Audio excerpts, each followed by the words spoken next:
Welcome to the Real Estate Syndication Show. Whether you are a seasoned investor or building a new real estate business, this is the show for you. Whitney Sewell talks to top experts in the business. Our goal is to help you master real estate syndication. And now your host, Whitney Sewell. This is your daily real estate syndication show. I'm your host, Whitney Sewell. Today our guest is Donati Settanni. Thanks for being on the show, Donati. Thanks for having me today. Yeah, honored to have you on the show. Just reading your bio, and it's impressive. Looking forward to this conversation. Donati's past experience includes being the senior project manager for Oxford Properties, a flagship development project at St. John's Terminal, a $2 billion redevelopment project in Manhattan's West Village neighborhood. Prior to joining Oxford Properties, he spent over 3 years with, is it Macklowe? Is that how you say that? Macklowe Properties? Macklowe Properties, yep. Yeah, as a project manager on 432 Park Avenue, where he was responsible for residential unit and amenity turnover and successfully managed the closings on over $1.5 billion in real estate. Other projects on his resume includes the new Yankee Stadium and Madison Square Garden renovation. He has completed his own development projects through Settanni Development LLC, where he self-managed the acquisition, entitlement, financing, construction, and disposition of assets, and recently successfully completed and sold a development of townhouse condo units in Winchester, New York. Donati, thank you very much for your time today, and grateful, just for you being willing to share your expertise. Give us a little more about, what your focus is right now, and then let's jump into just your unique ability, your superpower that's going to help us to learn more about the syndication business. Yeah, sure. Great. Thanks, Whitney. Thanks for having me. Excited to be here. A little bit more about my background. I really started in New York City in institutional real estate. I kind of got my feet wet there and worked with some really big players and some really smart, creative people that forced me to think outside the box. A couple of years ago, I partnered up with my partner now, Josh Eitingon, and we run DXE Properties. And our focus is couldn't be further from New York City. We're really focused on acquiring value-add properties in the Southeast, as well as opportunistic type developments, which would be around the tri-state New York area. Okay. No, I'm glad you put that out there. So y'all are focused on value add in the Southeast, and it's interesting. Just everything happening right now, obviously in the New York area too. So value add, I know you've done a lot of development as well. Value add projects versus your old passion for development. Tell me a little bit about maybe that shift and moving from developments, or was it, or have you been doing some of both at the same time, or why from development to value add now, or how was that timeline? So I think it's pretty simple for us. We do want to develop. We just haven't found land at a basis that we're comfortable with, and especially pre-COVID in the market and run up in the New York area market. Land prices were just so high. Where we were finding a lot of traction was value add projects in the Southeast. And we kind of take that development mentality to our value add projects in the Southeast to, try and reimagine a project and recreate it from the ground up to create a new product for the people in that area.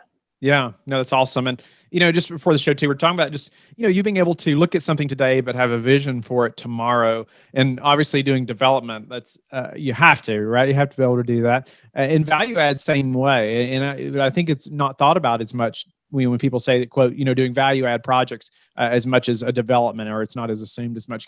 Could you just elaborate on that? And maybe we talk about that a little bit. How did you develop that vision, and how do you go about that?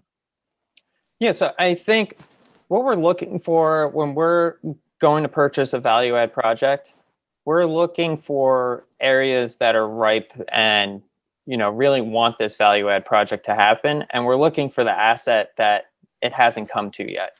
So we're not very good at purchasing a property where half of the units have been renovated or the entire exterior has been renovated, and now you just have to do the interior to complete someone else's plan. We're just not very good at that because we like to come up with our own plan.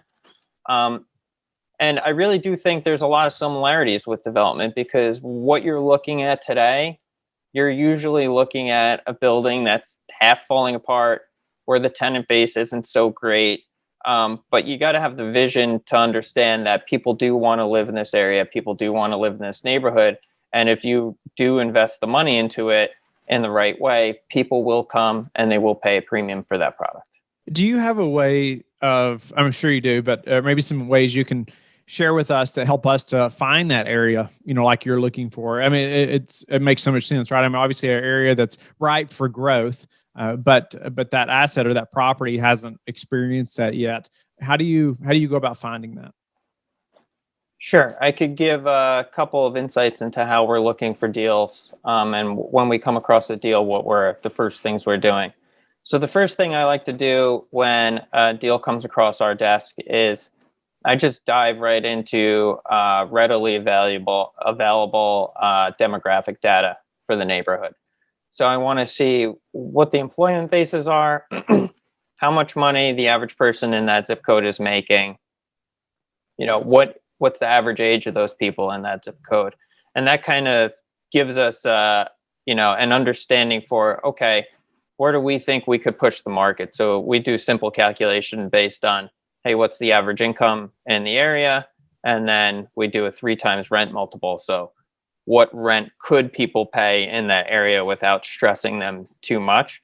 And then we look at that compared to in-place rents for product in that area or this product, and we say, hey, is there a gap there? Is there an arbitrage there or not?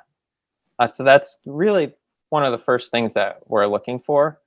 I think the other thing that we're looking for, sometimes there's an area of growth, and you see new development around it, or you see, better product around it, and you see this product, which is just the eyesore in the neighborhood, and the local people in the market kind of just look at it as the eyesore in the neighborhood, and it takes someone from the outside looking in to say, hey, why is that still there?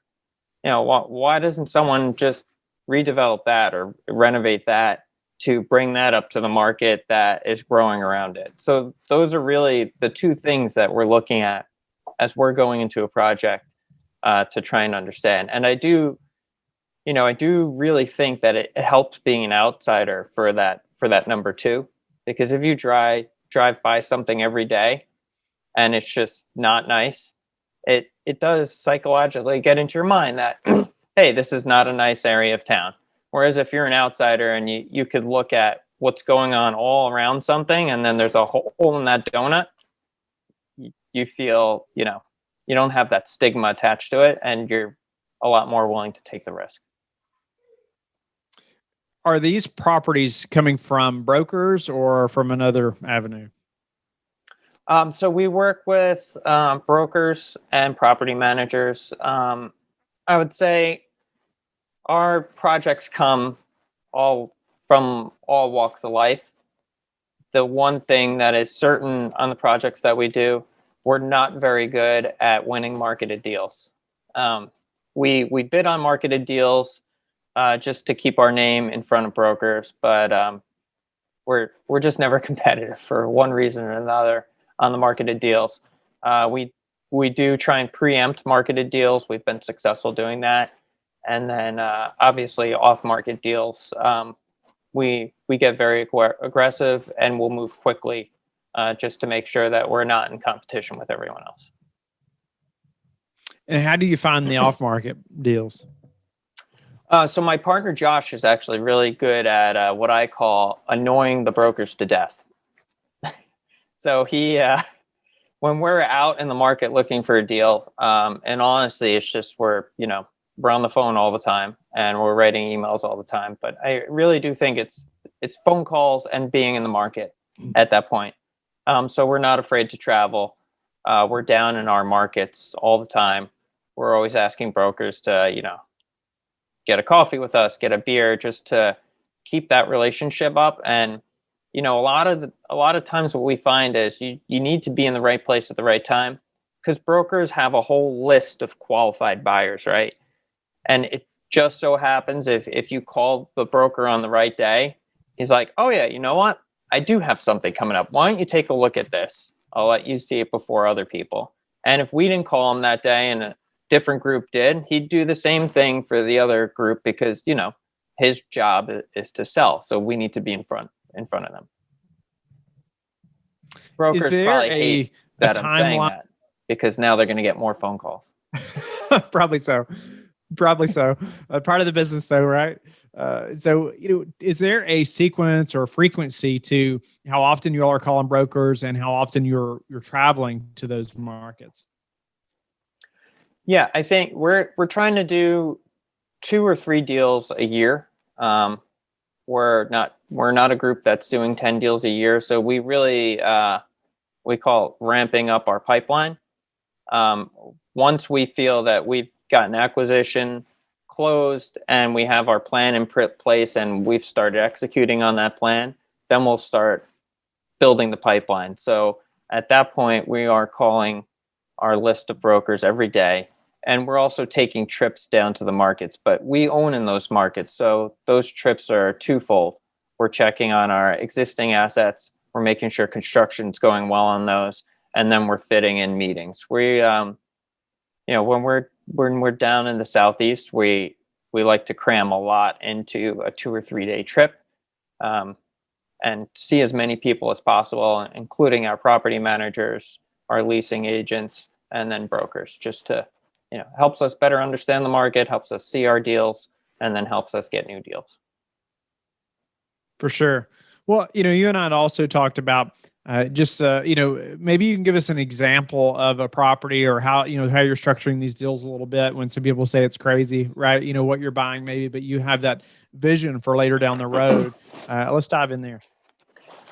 Sure. So we bought a project in Augusta, Georgia earlier this year. We actually closed on it in the height of first wave of COVID in April. That's a story in and of itself because it was a huge challenge, and we saw buyers just like us dropping out left and right. And at the end of the day, we just decided we were going to push forward. We were going to remain standing, and we were going to get this project closed because we believed in it. But this project in Augusta, we relabeled it, renamed it as the Downtowner. It was typically, I'm going to call it an eyesore on the city. We talked to local government about the project. They want to see something change there. It had a history of crime and other things at the project. But what we saw around it was there's a renaissance in, the main street, Broad Street of Augusta, where new restaurants were coming in, new businesses were coming in. And then around it in the medical area, which is adjacent to our property, there was new construction, and that new construction was getting really good rates and really good tenants. So we saw a gap in the market. We bought the property at what people would think we were crazy at the time in Augusta. I think we paid maybe a 5 cap or a 5.5 cap, and maybe the market for that property, a C property that's going to run with high delinquency is 6.5 in that market. So just on the face of it, people think we're crazy, but we weren't looking to run the property that way. So we came into the property, and we're currently underway with a $2 million renovation. And we've already leased like 20 units, 15, 20 units at our price, even during COVID. So we're just really bullish on it. We're confident on it, and we're seeing the plan through. Nice. So it's interesting because I hear people talk about things like this often. Well, you can't buy it at this cap, or you can't do that, or and I think sometimes maybe they don't see the same vision like you're talking about, that you may have, or another operator. So tell me a little about did you get any pushback from investors, buying at a 5 cap when it should have been a 6.5, or when the market says it's 6.5? How did you express your vision? So they're on board. Yeah, I think we are lucky to have an investor group that's very tight-knit and believes in what we're doing. So that helps a lot. We do sometimes get the question of what cap rate are you buying it at? And we kind of just smile, because we know at that point that we could get into our business plan and why the cap rate, in place cap rate, really it could matter less to us on the in-place cap rate. What really matters to us is where we can operate it 18, 24, 36 months later. So we do get that question, but it's really, we've come to understand that when we get that question, someone's looking at our, pitch book and they're turning to that page and they're not reading through the plan. And that gives us an opportunity to then be on the phone with them, be on Zoom or pre-COVID, meet with them and go through the plan and get them excited about the project. So how's that project operating now that you're, closer to 20 months or so in? So we bought it in April. So we're Right. 8 months in. Yeah, 8 months in. Yeah, my bad. Yeah. Not 2 years ago. We've been renovating, a lot of groups have hit pause on their renovation plans, and we decided not to. We decided we wanted to be ready for when the market turns around. So we've been pushing forward with our renovations. It's been very well received in the community. And we've, gotten some of the not so great tenants out. Things are obviously more difficult right now because of COVID and eviction restrictions. I'd say that we're being, there's a human side of everyone too. We're not just kicking people out right now because we know that they have nowhere to live. So we are moving slower on that sense. But at the end of the day, we're seeing the rent premiums that we need to see to keep pushing forward. And we're very confident that as we come out of this situation, we're going to have a very good product and it's going to continue to lease and we'll be able to continue to execute on our plan. What were a couple steps you all took to minimize the crime? We've done a lot of things. All new site lighting was the first thing we did. We lit up the place like a Christmas tree. People don't like committing crimes when there's light on them, I'd say. Number two, we've hired off-duty police officers. And they patrol, I won't say what nights, but there's select nights of the week where we have off-duty police officers walking the property and patrolling. Number three, we've just, people that aren't great people also do things like don't keep a tidy apartment. They throw their trash right out the door into the main yard. So when you see things like that, we try and stop it right there, and we just show tenants that we're not going to deal with that. And you know what? Most people in communities are really good people, and maybe they're just not living in such a great community. So those people then, speak up and tell you thank you, and it's such a a better, safer place to live, and I'll keep an eye out. So you start building momentum that way, because in no 100-unit property do you have 100 bad people. You probably have 5 or 6 or 8 bad people, and the rest are just really good people that happen to be living there. But a couple bad apples make a property look really bad.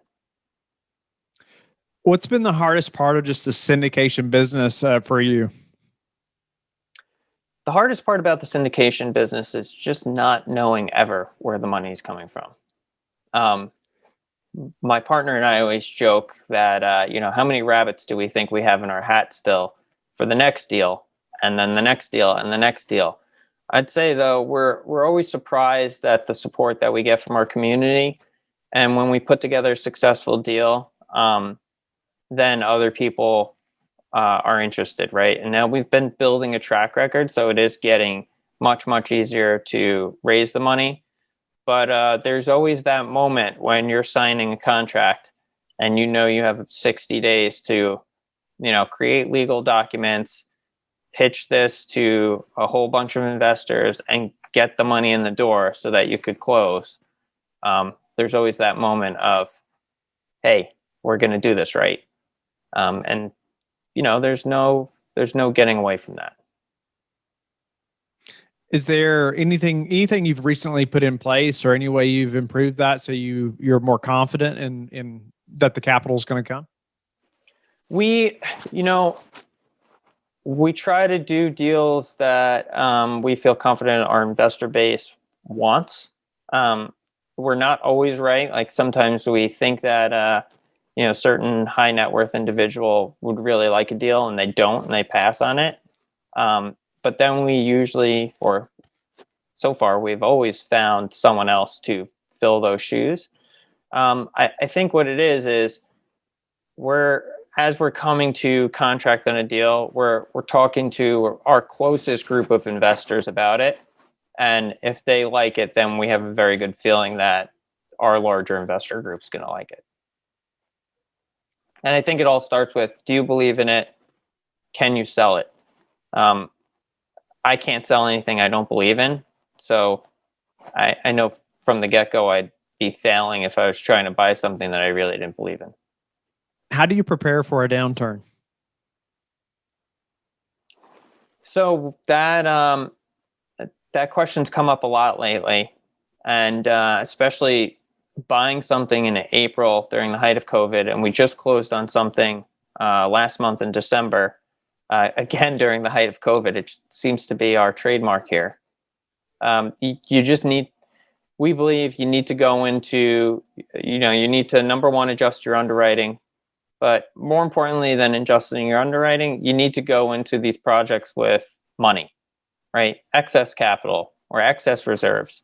And that's what we've done with these last two projects. We have, huge reserves on the first project, the April project we closed.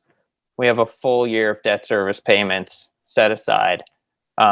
So that's literally saying no one's paying rent and we'll be able to float the property. So that made us really confident and made our investors really confident going into the deal. Does that lower return expectations? Yeah, of course it does, because we're bringing more money to the deal. But then that's the same thing that we've just done with this acquisition in December. We're projecting no rental growth. We're actually projecting a worse year this upcoming year than the last year, which we hope we're wrong on, right? We plan to be wrong on it, but we wanted to make sure the numbers work that way. And then just have huge capital reserves. Should that come true, we can make it through the tough times. But all indicators right now on our projects show that things are leveling off. The new stimulus checks are getting out there, and we're seeing people that were behind starting to pay back some of their debts. I appreciate you elaborating on that. One of the better answers, that's for sure, that I've had, on the show. I ask that question to most every operator now, and I love hearing, like the full year of debt service payments aside. I'm personally really big on having a large reserve budget. There's nothing like just having that capital there, like you said, just for the unexpected. We're not ignorant enough, honestly, to think that we know everything that could happen, like a pandemic, right? And so you have to plan for those things. And it's great to hear that you all are, and you have that money aside. And I just think your investors sleep better at night as well, especially when something happens, right? But so, what are your you mentioned that as far as your expectations over this next year. I love how you brought that up. You said you think it's probably going to be worse. You're going to plan for worse. Hopefully, you're wrong, right? And we all hope you're wrong. But we all want to be planning for the worst. So tell me, though, any daily habits that you are disciplined about that have helped you achieve success? I'd say we're not that great on, or I'm not that great on daily ritual. I'd say the things that we do weekly, we start off every Monday going through every deal we have first, all the existing deals. What problems do we see? What problems have we not solved?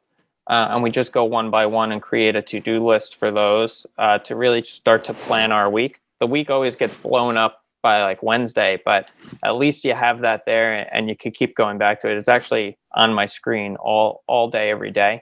And it helps. What does that, how long does that take you? Is that like 5 minutes per property, 30 minutes per property? I was just trying to think. So yeah. The listener, if you're planning this with your team.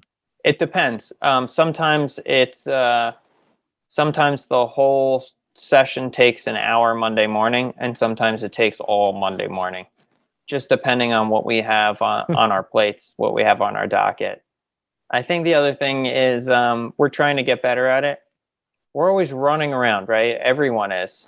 And now during this time of COVID, we're still running around in our seats though, right? Our brains are running around as we sit down. We don't think we're doing anything, but we are all the time. We're addicted to the internet. We're addicted to information. So we've been trying to just like take some time and sit back and reflect and reset your brain, reset your mind. And it helps you think. That's when you come up with ideas, when you're not being pounded by new information. No, that's awesome. Yeah, I woke up this morning like 2:45. My mind's just like, I mean, it's wide open, hard to go back to sleep. I've never had a good idea while I was awake. So what's your best source for meeting new investors right now? Our best source for meeting new investors, that's a tricky one. We used to love doing like investor appreciation type events and dinners, and which we'd encourage people to bring someone new, and we're happy to pay for a dinner and get them to understand investing, whether they invest with us or not, just understand a new asset class. Obviously, we haven't been able to do that lately. So we've just tried to, do as much, keeping in front of people with our newsletters as possible, keeping in front of people with social media, and then just calling people, keeping in touch with our existing contacts, which leads to new investors, because people that like us and believe in us, it surprises me every day, but it happens every day. Oh, my friend John has been talking about real estate investing for a long time. He'd love to talk to you. And it's just because I called a friend or an investor that day that I got that. And that's what we see works for us, at least. What's the number one thing that's contributed to your success? I think I like to say that fear and courage. So it's like a yin and a yang. I think anyone that wants to play outside the lines of, call it normal society, where you just follow the news and do what everyone else tells you to do, you need to have fear, because I think if you don't have fear, you're being stupid about something, right? You're overconfident on something. But then you need to have the courage to plow through that fear and go with your convictions. And I really do think that my partner Josh and I help each other do exactly that. We're always pushing on each other. When one person has too much fear, the other one takes it up with a little bit more courage and pushes us both through to that next, whatever it might be, that next project, or that making a decision now and not leaving it for later. And, that's another thing that we're big believers on. Make decisions all the time and then pivot when you need to, rather than not make a decision and be left with no decision to make. No, I love that. Yeah, not making a decision is making a decision, right? Exactly. So it's the worst decision. That's right. Yeah, for sure. Donato, how do you like to give back? So my fortunate enough, my family is very big into charity. My parents actually started a charity called Special Kids of New York about 25 years ago. Unfortunately, we were not able to have our gala this year. We usually have it in December due to COVID, but we've reached out to all of our contributors, and it actually will turn out to be a record money raising year for that charity. It's Special Kids of New York. I'll plug it a little bit, specialkidsofnewyork.org. But really, what that charity does and what we've tried to do, it's helping kids under the age of 18 in New York, regardless of what the need is. So we do things like we buy clothes for kids that can't afford it.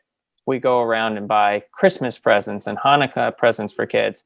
But then we also do things like pay for medical equipment where insurance doesn't cover it, or someone has inadequate insurance. We've also done things many times where a child is going through something really horrible and terrible, and the parents don't have the money to stay in the hotel in Manhattan to be near their child as they're about to come up on their fifth surgery or something. So we'll go and pay for that hotel room, which insurance isn't going to pay for, just to try and make people's lives a little bit better. Thank you for sharing that, Donato. Thanks for just giving back in that way. That's incredible. That your family has been able to contribute in that way and help all those families. Thank you for your time today and just going through value add projects and I love just thinking about the project in Georgia that you elaborated on and your reserve budgets and those things that we just love talking about on this show and learning from great operators like yourself, and even ending with it, just having the courage to plow through fear, and how you need some fear, but making that decision is so important. So thank you again. Tell the listeners how they can get in touch with you and learn more about you. Well, thanks, Whitney, so much for having me, number one. If you'd like to get in touch with us, pretty simple, www.dxeproperties.com. DXE Properties is our company name. There you'll be able to find information that will directly contact either Josh or I. We often take unsolicited emails and phone calls and are always willing to talk to people, whether you want to invest or you just want investing advice. Thank you for listening to the Real Estate Syndication Show, brought to you by LifeBridge Capital. LifeBridge Capital works with investors nationwide to invest in real estate, while also donating 50% of its profits to assist parents who are committing to adoption. LifeBridge Capital, making a difference, one investor and one child at a time. Connect online at www.lifebridgecapital.com for free material and videos to further your success.